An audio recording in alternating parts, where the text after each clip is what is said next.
Hi అండి, నమస్తే, welcome to my channel. ఈరోజు వీడియోలో ఏంటంటే చాలా ఈజీ అండ్ టేస్టీ జ్యూసీగా బ్రెడ్తో గులాబ్ జామ్స్ ఎలా ప్రిపేర్ చేసుకోవాలో ఈజీ మెథడ్లో మీకు చూపించాలనుకుంటున్నాను. సో మిస్ అవ్వకుండా కూడా వీడియో ఎండింగ్ వరకు కూడా చూసేసేయండి. గులాబ్ జామ్స్ కోసం ప్రత్యేకంగా వెళ్ళి తెచ్చుకోవాల్సిన అవసరం లేకుండా ఎప్పుడైనా బ్రెడ్ కనుక మిగిలినట్టయితే ఇలా ప్రిపేర్ చేసుకుంటే చాలా టేస్టీగా ఉంటుంది. దీనికోసం పెద్దగా ఇంగ్రీడియంట్స్ కూడా ఎక్కువ అవసరం లేదు, తక్కువ ఇంగ్రీడియంట్స్ తక్కువ టైంలో కూడా అయిపోతుంది అనమాట. ఇక్కడ షుగర్ సిరప్ కోసం అయితే ఒక బౌల్ తీసుకొని అందులో కప్పు వరకు కూడా పంచదారని 2 కప్పులు వాటర్ని వేసుకొని మీడియం ఫ్లేమ్లో స్టవ్ పెట్టేసుకొని ఒక 2 ఇలాచీలు కూడా ఫ్లేవర్ కోసం దంచేసి వేసుకొని ఒక 10 మినిట్స్ మరిగించుకుంటే సరిపోతుంది. తీగలా రావాల్సిన అవసరం అయితే లేదు. పాకం జస్ట్ అంటుకుంటే చేతికి సరిపోతుంది అనమాట.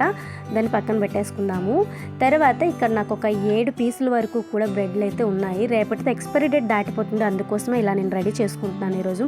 వాటి ఎడ్జెస్ కట్ చేసేసుకొని వీటిని ఒక బౌల్లో ముక్కలుగా కట్ చేసి పెట్టేసుకోవాలి.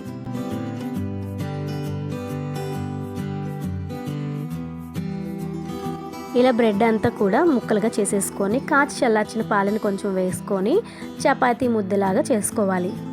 పాలను వేసుకునేటప్పుడు మాత్రం కొంచెంగానే వేసుకోవాలి, లేదంటే జారుగా అయిపోతుంది. సో ఇలాగ ప్రిపేర్ చేసుకున్న తర్వాత చేతికి కొంచెం నెయ్యిని కానీ ఆయిల్ కానీ అప్లై చేసుకొని చిన్న చిన్న ముద్దలుగా తీసుకుని గుండ్రంగా లేదా సిలిండ్రికల్ షేప్లో మనకు నచ్చిన షేప్లో ప్రిపేర్ చేసుకోవాలి.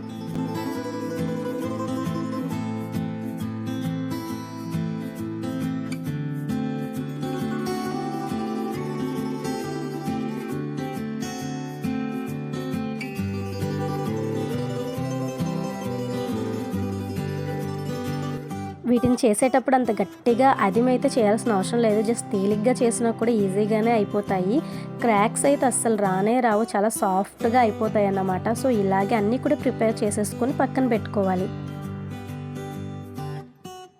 అన్నీ కూడా రెడీ అయిపోయాయి కదా, వీటిని పక్కన పెట్టేసుకోవాలి. తర్వాత స్టవ్ వెలిగించుకొని ఒక ప్యాన్ పెట్టుకొని సరిపడా ఆయిల్ వేసుకొని మరిగిన తర్వాత ఒక్కొక్కటిగా నెమ్మదిగా వేసుకొని గోల్డెన్ కలర్ వచ్చేంత వరకు కూడా మనం ఫ్రై చేసుకోవాలి.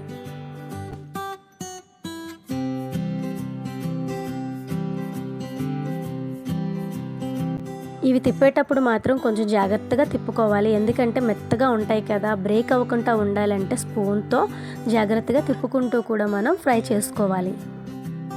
చూసారు కదా, మంచి గోల్డెన్ కలర్లోకి అయితే వచ్చేసాయి.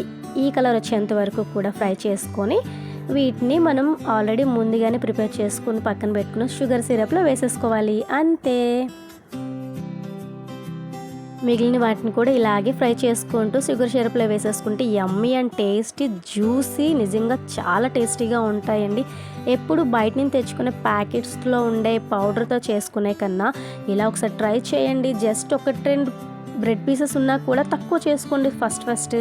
సో కాసేపు అలాగే వదిలేస్తే ఈ గులాబ్ జామ్స్ అన్నీ కూడా షుగర్ సిరప్ని పీల్చుకొని బొద్దుగా తయారవుతాయి అన్నమాట. సో తినడానికి అయితే రెడీగా ఉన్నాయి. సో జ్యూసీగా యమ్మీగా అసలు సాఫ్ట్గా చాలా టేస్టీగా ఉంటాయండి.